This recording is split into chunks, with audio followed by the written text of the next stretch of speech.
Now, let's have a look at the Bloomberg Commodities Index, because it's fallen over 6% this year. We've got metals leading losses. In fact, we had a torrid time for them. And also we had oil as well, failing to hold on to the gains following the output cuts. And essentially, this is what we've got at the moment. We've got this situation where you just see the S&P just go up and up and up. But at the same time, well, look at this. Look at the Bloomberg Commodities Index. It's just, at the moment, just fallen back. And who better to talk to this about? Because let's see if there's any room for optimism for the bull. Greg Smith is Managing Director at Global Commodities. How are you reading this, Greg? I mean, because, you know, you can be a bit of a contrarian at times. I mean, is this a buying opportunity now? That's the question. Well, firstly, good day, Rish, and thanks for having me, mate. And isn't that a fabulous chart? You're meant to buy low, sell high. That's the market axiom they all talk about. And if you look at the relative value of that, of the S&P versus the commodities, you can actually take some profit out of your equities, buy some commodities, and you can put a stop at 10, 15-year lows. And you might have 2 or 3 attempts at it, but the stops can be tight. I mean, yeah, it's difficult because, I mean, it's like trying to catch a falling knife, isn't it? That's the problem. That's why I mentioned the stops, because I think there's 2 reasons that you've got to be bullish this relative trade.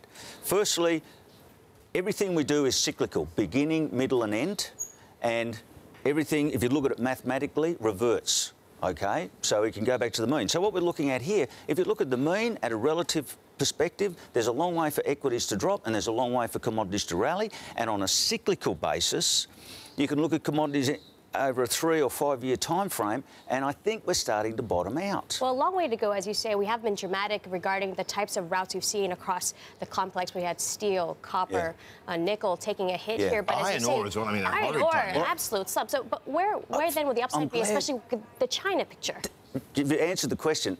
All those metals then are the China story, OK? You've got a lot of retail money going into the China story. But hang on a second, Greg. I mean, at the end of the day, the data does not support what you're saying. The data's fine. But I'm not bullish those at the moment. I'm more bullish oil. I'm more bullish precious metals. Not so much the base metals. See, the story is that we're going to have growth, that we're going to spend a lot more money, the budgets are coming out in Oz, Trump's doing all this sort of thing.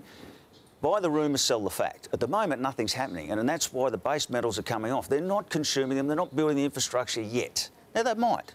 So with that call on oil, though, we are seeing it, just kind of in a tight range, and given what OPEC is doing, and then we have U.S. shale also continuing to rise. Where's the upside there? Well, it's a bit like the weather story, north and south as well. But when you've got shale and OPEC, they're basically butting heads. And at some point, I would put my money on Saudis and the Russians moving the prices up. Between the two of them, they're the swing movers. Well, you can argue that, but I think that they are the swing mover up to a point, because I think that now we have a cap on oil because of shale, don't we? And so, you know, the US becomes at one point the swing producer, does it not?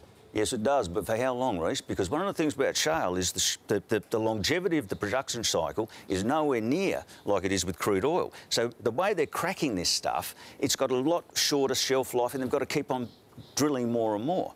I think one of the things, back to the relative trade, we've got to start thinking about valuing commodities based on what's left relative to consumption as well. It's something that they've got to economically start thinking about as well. Now, Greg, let's pull up this chart here that talks about whether or not we are going to see that commodity gain. And historically, if you take a look at this chart, hashtag BTV8465, it shows that with the Fed's tightening cycle, we are likely to see gains in the commodities space here. Do you agree with that?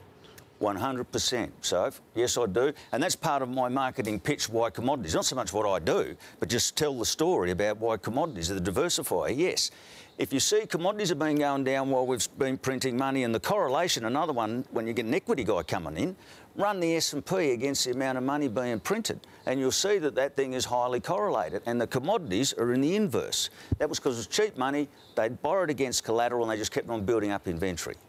I think all that's going to change when money gets expensive. Net, when interest rates go up, cost of storage is going to go up, because the fellow storing it is going to want bank interest at minimum.